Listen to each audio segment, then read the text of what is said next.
Alright friends, welcome back. मैं विक्रांत शर्मा और आज वीडियो लेके आया हूँ आपके लिए कुछ खास। एक रिक्वेस्ट पे बना रहा हूँ वीडियो, वैसे सब फ्रेंड्स के लिए है कि जो मेरे फ्रेंड्स यहाँ आके यूएसए में सलोन का बिज़नेस करना चाहते हैं, वो कैसे बिज़नेस कर सकते हैं, उसके क्या क्या स्टेप्स हैं, वो सब मैं आपको डिटेल में बताने वाला हूँ इस वीडियो में। हम बात करेंगे कि यूएसए में सलोन को खोलने की क्या रिक्वायरमेंट्स हैं, सलोन कैसे देखना है, कैसे ढूंढना है अच्छा सलोन आपको, लोकेशन वगैरह, और फिर उसके बजट क्या है, एक्सपेंसेस क्या हैं, वो सब चीज़ें डिटेल में बताने वाला हूँ। इसलिए एंड तक ये वीडियो देखना, बहुत काम आने वाला है। आप एक पेपर और पेन ले लीजिए और फिर नोट कीजिए। तो चलिए बात करते हैं कि यूएसए में सलोन का बिज़नेस अगर आपने स्टार्ट करना है तो उसकी रिक्वायरमेंट्स क्या हैं। देखिए, मैं तो हूँ न्यूयॉर्क से, तो और हर स्टेट का जो है एक अलग सिस्टम है। थोड़ा बहुत फ़र्क होता है, जैसे कि मैंने अपने दूसरे वीडियो में भी बताया था कि ज़रा सा फ़र्क होता है रिक्वायरमेंट्स में, लेकिन बेसिक रिक्वायरमेंट्स सेम होती हैं। तो बेसिक रिक्वायरमेंट्स में क्या आता है कि अगर आपको सलोन का काम करना है तो सबसे पहले आपको चाहिए लाइसेंस। लाइसेंस का मतलब है कि आपको चाहिए एक कोर्स जो आपने किया हो, जैसे यहाँ पर कहते हैं कॉस्मेटोलॉजी का कोर्स। कॉस्मेटोलॉजी कोर्स जो होता है वो लगभग 1 साल का होता है। उसमें 1000 घंटे होते हैं, यानी कि गवर्नमेंट की रिक्वायरमेंट है कि आपको 1000 आवर्स का कोर्स वो पूरा करना है। ठीक है, वो भी एलिजिबिलिटी है एक। और इसके बाद जब आप कोर्स कर लेते हैं, फिर आपको एक स्टेट का एग्ज़ाम देना होता है। स्टेट एग्ज़ाम देने के बाद आप पास हो जाते हैं और आपको सर्टिफिकेट मिल जाता है, यानी कि लाइसेंस मिल जाता है कॉस्मेटोलॉजिस्ट का। और कोई भी सैलून शुरू करने से पहले आपको ये लाइसेंस लेना ज़रूरी है। एटलीस्ट एक बंदे के पास ये लाइसेंस ज़रूर होना चाहिए।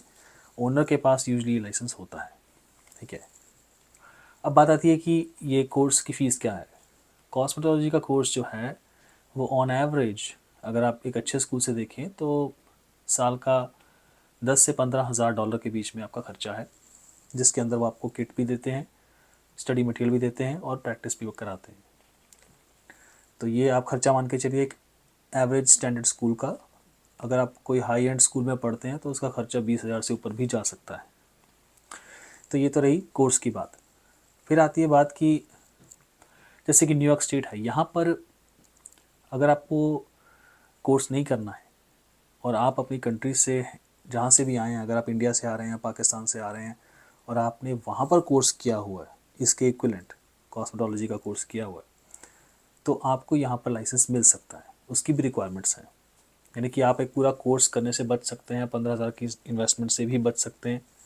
उसका रास्ता ये है कि जैसे कि न्यूयॉर्क स्टेट है, वो बोलती है कि आप अपनी कंट्री से जिस अथॉरिटी ने आपको लाइसेंस दिया था, मान लीजिए आप इंडिया से आ रहे हैं, तो इंडिया में जिस अथॉरिटी ने आपको लाइसेंस दिया है ये प्रैक्टिस करने के लिए सैलून की, वो लाइसेंस साथ लेके आइए।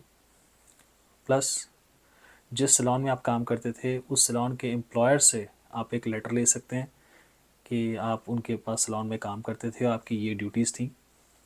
फिर आपको चाहिए, आपने जो कोर्स किया है कंट्री से, अपने डिप्लोमा या सर्टिफिकेट, वो भी साथ लगाना है। और फिर जो आपके टैक्स रिटर्न्स हैं आपके कंट्री की, अगर आप इंडिया से आ रहे हैं तो इंडिया की, पाकिस्तान से तो पाकिस्तान की टैक्स रिटर्न्स आपने दिखानी है। और उस टैक्स रिटर्न्स में साफ साफ लिखा होना चाहिए कि आपका सोर्स ऑफ इनकम जो है वो कॉस्मेटोलॉजी से है, सैलून बिजनेस से है। और फिर आपके पासपोर्ट की कॉपी। ये है बेसिक रिक्वायरमेंट्स जो आप भेज सकते हैं ऑनलाइन। और फिर अगर उनको कुछ और डॉक्यूमेंट्स चाहिए होंगे वो आपको बताएंगे। लेकिन अगर आपका इस तरह से काम बन जाता है तो आपको कोर्स की फ़ीस देने की ज़रूरत नहीं है, सिर्फ आप लाइसेंस की फ़ीस दे के आप लाइसेंस ले सकते हैं। तो लाइसेंस की फ़ीस जो होती है, सरकारी फ़ीस, वो $40 से $50 के बीच में होती है। रिन्यूअल की फ़ीस भी इतनी ही होती है, लगभग $40। और ये हर 4 साल में रिन्यू भी होता है। तो ये तो हुई फ़ीस की बात। अब बात करते हैं कि सैलून जो है कितनी तरह के हैं यहाँ पर। देखिए, यूएस एक कंट्री ऐसा है जहाँ पर हर चीज़ ना एक स्पेशलिटी के हिसाब से चलती है। जैसे कि यहाँ पे सैलून्स भी अलग अलग तरह के। आपको हेयर सैलून मिलेगा जिसमें सिर्फ हेयर का ही काम होगा, दूसरा कोई काम नहीं करेंगे वो। फिर आपको मिलेगा आई लैश माइक्रो ब्लेडिंग, ये भी एक स्पेसिफिक स्ट्रीम है। फिर यहाँ पे एक नेल सैलून होते हैं जिसमें नेल्स का काम होता है, मैनिक्योर और पेडिक्योर। और फिर होते हैं एक तरह के फुल सर्विस सैलून, और एक स्पास भी होते हैं। उसके अलावा मॉल्स में, जैसे यहाँ पे बड़े बड़े मॉल्स हैं, वहाँ पर थ्रेडिंग स्टेशंस होते हैं जहाँ पे सिर्फ थ्रेडिंग की जाती है। तो इस तरह से यहाँ सैलून्स की कैटेगरी है। तो वो आपको देखना है कि आप किस तरह के सैलून में जाना चाहते हैं, किस तरह का बिज़नेस करना चाहते हैं आप। तो सबसे पहली बात तो ये है कि आप पिक कीजिए आपको कैसा काम करना है, किस तरह के सैलून में जाना है। मैं इसके बारे में थोड़ा और डिटेल में बताऊंगा थोड़ा आगे इस वीडियो में। तो स्टेप नंबर 4 जो आपने करना है, स्टेप नंबर 1 मैंने बताया आपको लाइसेंस लेना है। स्टेप नंबर 2 आपको अगर एक्सपीरियंस है अपनी कंट्री से तो आप वो भी यूज़ कर सकते हैं। स्टेप नंबर 3 आपको ये देखना है कि आपको किस तरह का सैलून करना है।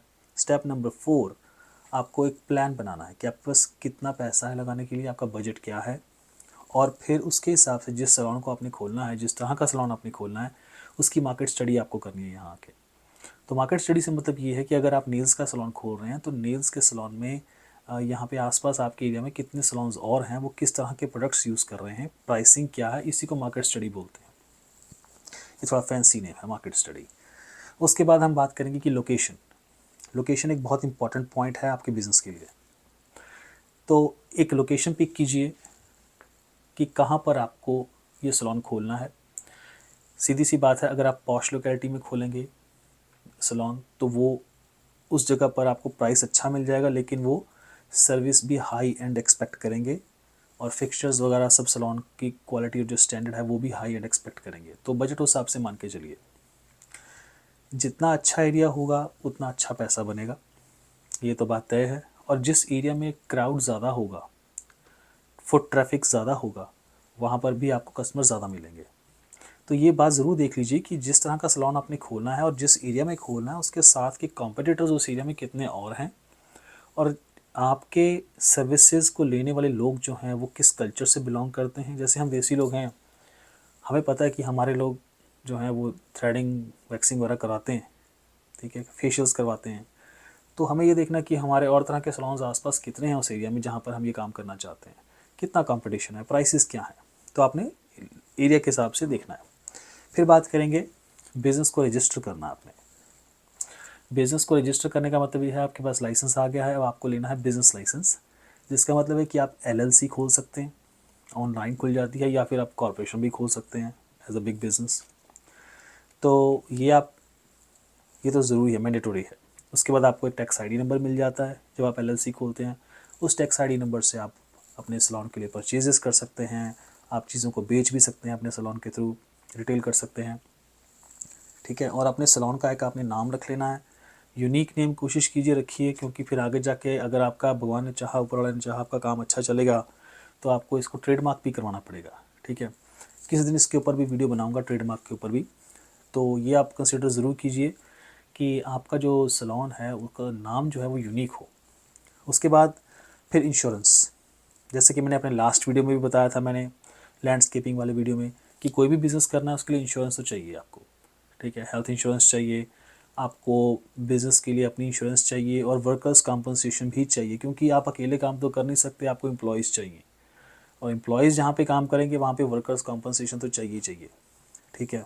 अब इंश्योरेंस क्यों? क्योंकि यहाँ पर आप सैलून में किसी की स्किन के ऊपर काम कर रहे हैं, किसी की बॉडी पर डायरेक्टली काम कर रहे हैं। अगर कुछ जल जाता है गर्म वैक्स की वजह से, या कहीं कट लग गया, कुछ हो गया, तो वो जो मेडिकल एक्सपेंस है वो आपकी इंश्योरेंस कंपनी पे करती है, और आपको फाइनेंशियल कंस्ट्रेंट में जाने से बचा लेती है। तो ये एक बड़ा प्लस पॉइंट है, इंश्योरेंस इज़ अ मस्ट। वैसे भी अगर आप इंश्योरेंस नहीं लेंगे ना तो आपको फ़ाइन लग जाएगा, ये रिक्वायरमेंट ही है, आपको लेना ही पड़ेगा, देयर इज़ नो चॉइस। तो आगे बढ़ते हैं फिर हायरिंग स्टाफ। तो आपको स्टाफ भी हायर करना है। स्टाफ जब भी आपने हायर करना है यहाँ पर आपने थोड़ा एक्सपीरियंस्ड हायर करना है स्टाफ, बिल्कुल ब्रांड न्यू बंदे नहीं लेने, क्योंकि बिल्कुल ब्रांड न्यू बंदे लेने से भी क्या होता है कि आपको उनको सिखाना पड़ता है, और फिर आपको स्टार्टिंग जब करनी है तो एक ज़बरदस्त तरीके से आपको एंट्री लेनी है मार्केट में, ताकि आप अपनी सर्विसेज दिखा सकें, क्वालिटी दिखा सकें। तो उसके लिए आपको थोड़ा एक्सपीरियंस बंदे चाहिए। देन जो भी स्टाफ में बंदा आपके काम कर रहा है उसके पास लाइसेंस होना चाहिए। यूजुअली लड़कियां रखी जाती हैं सैलून पे काम करने के लिए, हम हायर करते हैं गर्ल्स को या लेडीज़ को। तो उनका काम होता है अक्सर थ्रेडिंग करना या वैक्सिंग करना, बाल काटना, कुछ भी। तो जिसके पास जो जो आर्ट है उसका लाइसेंस होना चाहिए, और वो सारे लाइसेंसेस जो होते हैं उसकी जो उसको एक फ्रेम में लगा के उस एम्प्लॉय की तस्वीर के साथ वॉल पे लगाना होता है। ये कंप्लायंस है। इंस्पेक्शन कभी भी हो सकती है, और अगर इंस्पेक्शन के दौरान ये सब नहीं मिला और कोई लड़की बिना लाइसेंस के काम करती मिली तो it can be a trouble. तो please be mindful of that, इस बात का ध्यान रखिए। ठीक है, अब आगे चलते हैं कि ये तो सब काम हो गए। अब आपको चाहिए अकाउंटेंट। एज़ यूजुअल कोई भी बिज़नेस होता है उसमें आपको टैक्स रिटर्न फाइल करनी है, खर्चे डालने हैं, तो आपको सीपीए या अकाउंटेंट भी चाहिए। तो आप ये ध्यान रखिए, कोई पहचान वाला हो तो अच्छा है, नहीं तो बहुत होते हैं मार्केट में, आप ऑनलाइन भी कर सकते हैं।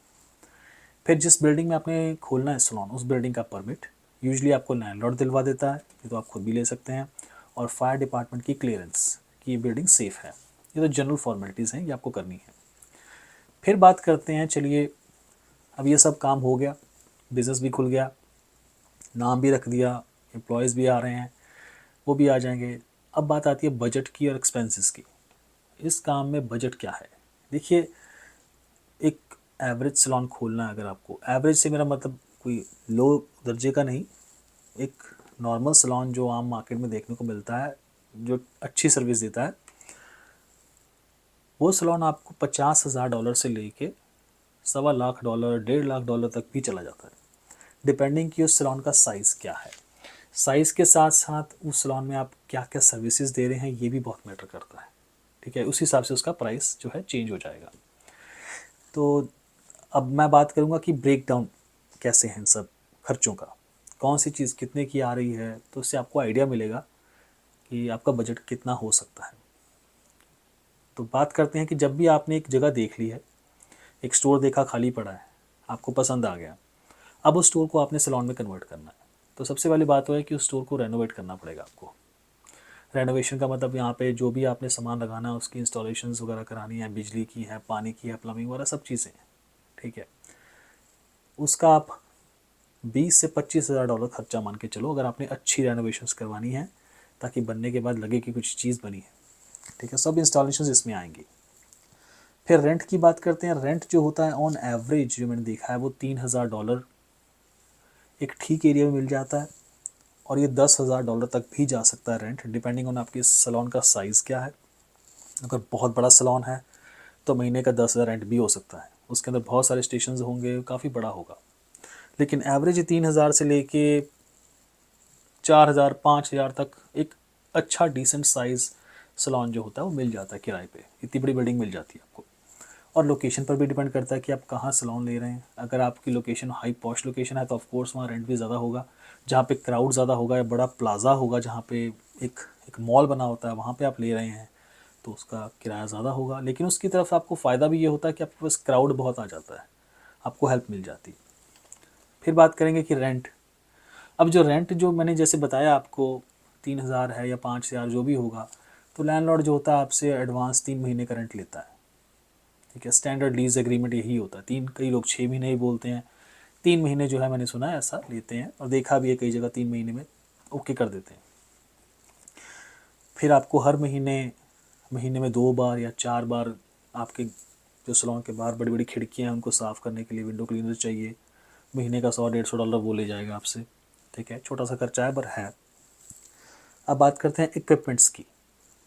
अब इक्विपमेंट्स में क्या क्या आता है? इक्विपमेंट्स में यहाँ पे क्या है कि आप, ये बहुत महंगे इक्विपमेंट्स होते हैं। अगर आपको पैसा बचाना है तो आप थोड़े जेंटली यूज्ड इक्विपमेंट्स ले सकते हैं। इसकी भी वेबसाइट्स होती हैं, क्योंकि जैसे ही आप सैलून खोलेंगे ना, आप लाइसेंस लेंगे, आपको ईमेल्स आनी शुरू हो जाएंगी कि भाई हमसे सामान लो, हमसे इक्विपमेंट लो।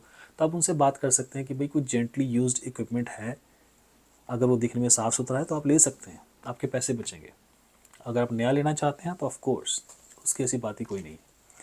तो जैसे कि आप कहें कि अगर आपको स्टेशंस लेने हैं, चेयर्स लेनी है, मिरर्स लेने हैं, मान लीजिए आपने 5 स्टेशंस का सेट बनाना है, ठीक है, तो आपका $8 से 10,000 लग जाएगा उसके ऊपर एवरेज। ठीक है, ज़्यादा भी जा सकता है क्योंकि जितना गुड़ डालोगे उतनी चीज़ मीठी होएगी, तो लेकिन ये एवरेज खर्चा $8 से 10,000 आप मान के चलिए। फिर स्टेशंस की तरफ यूजली लोग रखते हैं शैम्पू और ये ड्राइंग स्टेशन, बाल धोने का जो सब स्टेशन होता है, वो भी आपको 1.5 से लेके 3,000 के बीच में मिलेगा। 1,500 बेसिक, करते करते 3,000 तक जाओ तो हाई एंड मिल जाएगा आपको, तो अच्छी क्वालिटी का, दिखने में सुंदर। फिर अगर आपको माइक्रोडर्मा ब्रेजन जो होता है, ये भी एक खास चीज़ होती है। माइक्रोडर्मा ब्रेजन इसकी एक मशीन आती है, अगर आपको ये काम आता है तो वो मशीन भी जो है वो 2,500-3,000 डॉलर तक मिल जाती है, फुली लोडेड मशीन अच्छी वाली।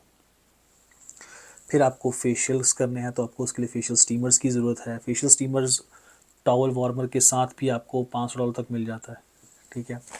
फिर अगर आपने उसी सैलून में मैनीक्योर और पेडिक्योर का सामान रखा है, अगर आपने वो भी करना है तो मैनीक्योर की टेबल आपको $400-500 की मिल जाती है। अगर आपको हाई एंड लेनी है तो 1000 तक भी चली जाती है। पेडिक्योर का जो टेबल और चेयर का सेटअप है बेसिक $500-600 तक मिल जाता है। अगर हाई क्वालिटी लेना है, हाई एंड लेना है तो 3000-3500 तक भी चला जाता है, बहुत पॉश होता है वो दिखने में। फिर आपको चाहिए एक टीवी की स्क्रीन। अब टीवी स्क्रीन क्यों? क्योंकि जब तक आप लोगों को, बाहर चलते लोगों को दिखाएंगे नहीं या अंदर बैठे वेटिंग करते लोगों को दिखाएंगे नहीं कि आपके स्किल्स क्या हैं, उनको पता नहीं चलेगा। तो आप उस टीवी स्क्रीन के ऊपर आप लगातार एक लूप में वीडियो चला सकते हैं, जिसमें कि आप बिफ़ोर और आफ्टर पिक्चर्स दिखा सकते हैं अपने क्लाइंट्स की, और खिड़की से बाहर भी दिखा सकते हैं, आने जाने वाले लोगों को नज़र पड़ती है कि यहाँ पर ये काम होता है। तो ये डेफिनेटली ये हेल्प करता है, ठीक है। और वो टीवी की कीमत तो आपको पता ही, $300-400 का टीवी आ जाएगा, एक अच्छा 50-60 इंच का टीवी मिल जाएगा यहाँ। फिर जैसे जेनेरिक आइटम्स हैं, कैंचियाँ हैं जिसे सीजर्स कहते हैं, थ्रेड हैं, थोड़ी बहुत कंघियाँ हो गई, कॉम्स, ड्रायर्स, ये सब चीज़ें जो है मिला के $3,000-1,000 का मोटा मोटा खर्चा मान लो, 3000 तक। तो ये भी हो गया। अब बात करते हैं, इक्विपमेंट्स भी हमने ख़रीद लिए, अब हमें चाहिए इन्वेंटरी। अब इन्वेंटरी में क्या है कि आपको थोड़ा बैकअप करना है अपने पास सामान कुछ देर का। जैसे कि मेरा रिकमेंडेशन है कि आप 2 से 3 महीने का सामान आप लेके रख लें, ठीक है। और देखिए कैसा जाता है, कौन सा सामान कितना बिकता है। इकट्ठा बड़ा स्टॉक अप मत कीजिए 6 महीने का या साल का, कई चीज़ें नहीं बिकती हैं। तो इस इन्वेंट्री में आपके जैसे कलर्स हो गए, हेयर कलर हो गया, आपके लोशंस, क्रीम्स, और इसके अलावा आपके सप्लाइज़ जैसे कि टॉवल्स, शीट्स, और भी बहुत सारी छोटी छोटी चीज़ें करते करते मैं कहूँगा कि आपका $10,000 तक का आप बजट लेके चलो, सिर्फ आपके इन्वेंटरी के लिए, ठीक है। खुली इन्वेंटरी आ जाएगी आपके आपके पास। और इसके अलावा जो होलसेलर्स होते हैं उनके पास अच्छे अच्छे ब्रांड्स होते हैं, वो ब्रांड्स आपको ऑफ़र करते हैं कि हम अपना डिस्प्ले लगा देते हैं आपके सैलून में, आप जो भी बेचोगे उसमें से 20% आपका, अगर जो नहीं बिका हम वापस ले जाएंगे। तो आपकी कोई लायबिलिटी नहीं होती उसके ऊपर, आप उनको डिस्प्ले रखने दे सकते हो, ठीक है। जिसे हम कहते हैं कंसाइनमेंट पे लेना सामान। तो ये भी होता है यहाँ पर, और ये हेल्पफुल रहता है ऑफ कोर्स, इसमें आपका कुछ गया नहीं है और आपको पैसा ही वापस आया है, तो इट्स अ ग्रेट थिंग। अब बात करते हैं प्राइसेस की। सैलून की प्राइसेस क्या हैं सर्विसेज की, ये बड़ा इंपॉर्टेंट पार्ट है। तो जो मैंने देखा है रिसर्च के बाद, यहाँ पर जो थ्रेडिंग है, थ्रेडिंग, आईब्रो थ्रेडिंग अगर करानी है $10, अगर आपको अपर लिप करवाना है तो $10, फुल फेस करवाना है तो 40 से लेके $60 तक चला जाता है, डिपेंडिंग कितने बाल हैं फेस के ऊपर। फुल बॉडी वैक्स एवरेज 45 से लेके 65 तक चलता है, डिपेंडिंग कि कितने हेयरी हैं वो पर्सन। फिर पार्टी का मेकअप अगर करना है तो $125 एवरेज। ब्राइडल मेकअप $250 प्लस, ऊपर उसके आगे जाता है, 250 तो कम से कम है। फिर आपको हेयर कट की बात करें तो हेयर कट में यूँ कह लो कि 45 से लेके $70 तक का हेयर कट हो सकता है। और अगर आप हाई एंड सैलून सोच खोलने की बात कर रहे हैं तो वहाँ पर हेयर कट जो है वो $150 तक भी जा सकता है। मुझे याद है मैंने अपनी वाइफ को करवा के दिया था एलिज़ाबेथ हार्डन से। तो एलिज़ाबेथ हार्डन एक रिप्यूटेड ब्रांड है, तो उनके सैलून में $150 का हेयर कट था। सो यू कैन एक्सपेक्ट कि आप इतना चार्ज कर सकते हैं। अगर फुल हेयर कलर करवाने हैं लेडीज़ ने, अगर रूट करवाना है तो $40 है, अगर फुल करवाना है तो 55 प्लस है डॉलर्स में। हेयर की टोनिंग करवानी है $40, ठीक है। मसाज $60 पर आवर, 1 घंटे का 60 लेते हैं, कई 80 भी लेते हैं, डिपेंडिंग आप क्या ऑयल्स यूज़ कर रहे हैं। फेशियल्स जो हम इंडियंस लोग फेशियल करवाते हैं, बेसिक फेशियल फ्रूट वगैरह का $50 का होता है। अगर अच्छा फेशियल कराना है तो और ज़्यादा पैसे हैं। और अगर आप एक एस्थीशियन हैं, आपके यहाँ कोई एस्थीशियन काम करता है और फेशियल्स में एक्सपर्ट है, तो फेशियल्स की कीमत $200-250 तक भी जा सकती है। वो बहुत हाई एंड फेशियल्स होते हैं। उसके अलावा अगर आपने मैनीक्योर रखा हुआ है तो मैनीक्योर जेल अगर करवाना है तो उसका $40 का प्राइस चलता है एवरेज। अगर मैनीक्योर में पाउडर करवाना है या एक्रेलिक करवाना है तो उसका भी जो है $50 से ऊपर ऊपर जाता है, 50+। और अगर आपने डिज़ाइन बनवाने हैं तो पर फिंगर के हिसाब से $2 पर फिंगर या $3 पर फिंगर या पर नेल उसका चार्ज करते हैं एक्स्ट्रा, ठीक है। फिर अगर आपने पेडिक्योर जेल में करवाना है तो $50 है, डिज़ाइन बनवाना है तो उसके थोड़े ज़्यादा पैसे हैं। तो आपको एवरेज आइडिया आ गया होगा कि जो मैं बात कर रहा हूँ कि किस तरह से प्राइसेस यहाँ फिक्स होती हैं सैलून में। अब बात करते हैं कि अगर आपने मसाज का काम भी करना है बीच में, ठीक है, तो अगर आप थोड़ा बहुत आयुर्वेदा के बारे में जानते हैं या आपके पास ट्रेनिंग है इस काम की आयुर्वेदा की कि ऑयल्स की या सब मसाजेस की, तो आप ये भी ऐड कर सकते हैं। यहाँ के गोरे लोग जो हैं, अमेरिकन जो हैं, वो उनका झुकाव आजकल आयुर्वेदा की तरफ बहुत बढ़ रहा है और ये आने वाले टाइम में बहुत ज़्यादा बिजनेस बढ़ने वाला है। तो ये डेफिनेटली, जैसे कि पंचकर्मा है, अगर आपको पंचकर्मा टेक्निक आती है, आप एक डॉक्टर हैं आयुर्वेदिक, तो ये आपके लिए डेफिनेटली हेल्पफुल होगा, एक एक्स्ट्रा आपके लिए प्राइस पॉइंट बन जाएगा, आपको फ़ायदा होगा इससे। तो ये सब डन होने के बाद देखिए, अब इसको प्रमोट भी करना है अपने बिज़नेस को आपने, उसके लिए आपको सोशल मीडिया पे तो जाना पड़ेगा। जैसे कि आपको एक फेसबुक के ऊपर अपना एक आप बिज़नेस पेज बना लीजिए, ठीक है। आप इंस्टाग्राम पे बिज़नेस पेज बनाइए, एक प्रोफेशनल वेबसाइट बनाइए, ठीक है, और फिर उसको प्रमोट भी कीजिए SEO रख के। और जहाँ तक मैंने रिसर्च किया है, $5000 तक का खर्चा है एक बहुत टॉप की वेबसाइट बनाने का और उसे प्रमोट करने का भी साथ में। फिर आप फ्लायर्स बांटने हैं बाहर लोगों को, आते जाते को, बैनर्स लगाने हैं, फ्लैग लगाना है, या लोगों को फ्री प्रोडक्ट्स भी देने हैं अगर आपने ट्राई करने के लिए कि आपके पास वो वापस आए इस प्रोडक्ट को बाय करने के लिए, तो वो जो है $2000-$2500 का खर्चा मान के चलिए, ठीक है। क्योंकि जहाँ पे एडवर्टाइजमेंट नहीं है वहाँ पे बिज़नेस नहीं है, सीधी सी बात है। बाकी वर्ड टू माउथ तो है ही ये काम, लेकिन एडवर्टाइजमेंट इज़ अ मस्ट, वो आपको करनी पड़ेगी, ठीक है। अब बात आती है कि खास एडवाइस की जो मैं आपको देने जा रहा हूँ। सबसे बेस्ट काम जो है US में आके अगर आपने सैलून खोलना है, तो मेरा पर्सनल रिकमेंडेशन ये है कि आप अगर बालों का काम जानते हैं, ठीक है, तो आपके लिए बेस्ट है। अगर आपको हेयर का काम नहीं आता तो आपके लिए थोड़ी मुश्किल हो सकती है, क्योंकि यहाँ पर ट्रेंड जो ज़्यादा है, जो एक सक्सेसफुल बिजनेस पैटर्न है या प्लान है, वो है फुल सर्विस सैलून का, ठीक है। फुल सर्विस सैलून में क्या होता है कि आपके पास बहुत सारे पॉइंट्स होते हैं पैसा कमाने के लिए। आप हेयर से भी कमा सकते हो, आप नेल से भी कमा सकते हो, आप पेडिक्योर मैनिक्योर से भी कमा सकते हो, इस तरह की चीज़ें हैं सब। फेशियल से भी आ जाता है पैसा, मसाज से भी आ जाता है, आईब्रो थ्रेडिंग से भी आता है। तो फुल सर्विस सैलून में यू कैन सर्वाइव, ठीक है। अब उसको चलाने का तरीका क्या है, देखिए, अगर आप एक ओनर हैं, आप बिज़नेस शुरू करना चाहते हैं, तो आपको haircut, hair colouring, facial और मेकअप, इनकी सॉलिड नॉलेज होनी चाहिए। अगर इनमें से एक भी चीज़ आपकी वीक है तो मैं ये आपको सजेस्ट करूँगा कि आप उसे स्ट्रॉन्ग करें, उसके बाद ही आप इस काम में घुसें एज एन ओनर। ये बहुत ज़रूरी है, क्योंकि अगर आपको ये सब स्किल्स नहीं आते हैं ना, तो आप डिपेंडेंट हो जाएंगे अपने वर्कर्स पे, और फिर आप जो है उनको कंट्रोल नहीं करेंगे, वो आपको कंट्रोल करेंगे, ठीक है। तो अगर आप इनिशियली, अगर आपको नहीं आता इतना सारा काम, तो आप सैलून खोलना भी चाहते हैं, तो आप अपने ही सैलून में, अगर आपको हेयर्स का काम नहीं आता, अगर आप बाल काटना नहीं जानते हैं या कलरिंग के बारे में ज़्यादा नॉलेज नहीं है आपको, तो आप अपने ही सैलून में एक स्टेशन को आप रेंट पे दे सकते हैं, एक हेयर स्टाइलिस्ट को या हेयर ड्रेसर को। तो 30-70 या 40-60 या 50-50 कमीशन आप कर सकते हैं तय उसके साथ। यूजुअली जो है वो 40-60 या 30-70 का परसेंटेज का चलता है। अगर $100 का काम हुआ है तो 30 आपके, 70 उस बंदे के हैं, ठीक है। तो उसको कस्टमर जो है मिलता रहता है बार बार, और आपका भी काम होता रहता है, आपका बैठे बैठे खर्चा भी निकलता रहता है। इसी तरह से अगर आपको नेल्स का काम नहीं आता है, आपकी किसी यहाँ पे रखी हुई एम्प्लॉय को, तो आप किसी को आप नेल स्टेशन किराए पे दे सकते हैं अपनी दुकान में, तो वो उसमें भी आप कमीशन खा सकते हैं आराम से बैठ के। जो भी नेल का काम आएगा 30-70 कर लीजिए, उसका भी फ़ायदा, आपका भी फ़ायदा, ठीक है। तो इस तरह से आप पैसा बना सकते हैं, सर्वाइव कर सकते हैं। फिर आपको क्या करना है कि अगर आपने सैलून खोलना है नया, तो आपको ग्रैंड ओपनिंग भी करनी है। Grand opening is a must.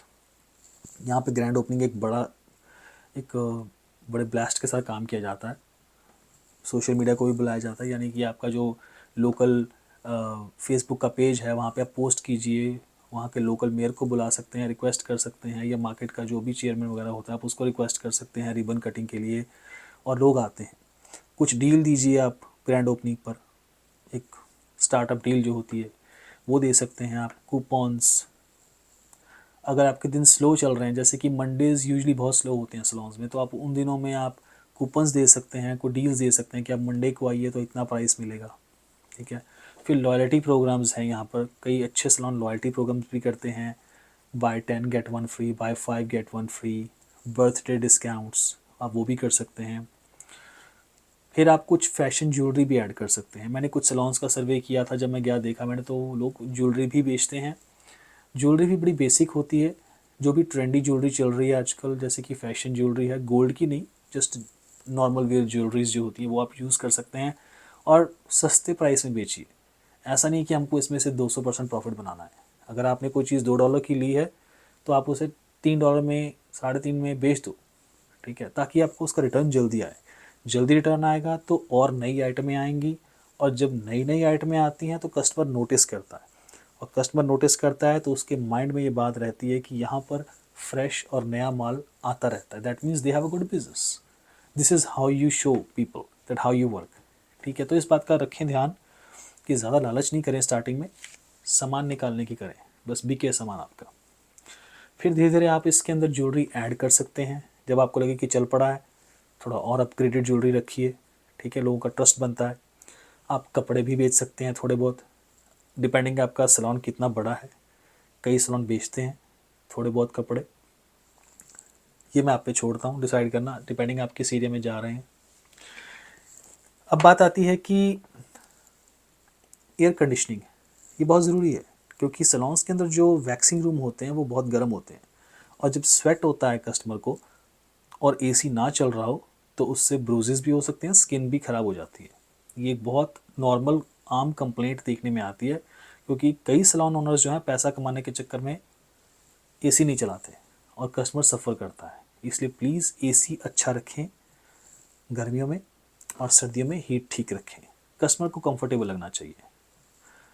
जैसे ही कस्टमर अंदर आए उससे अच्छी खुशबू आनी चाहिए सैलून में से, they should get a warm welcome, smile on the face, ठीक है।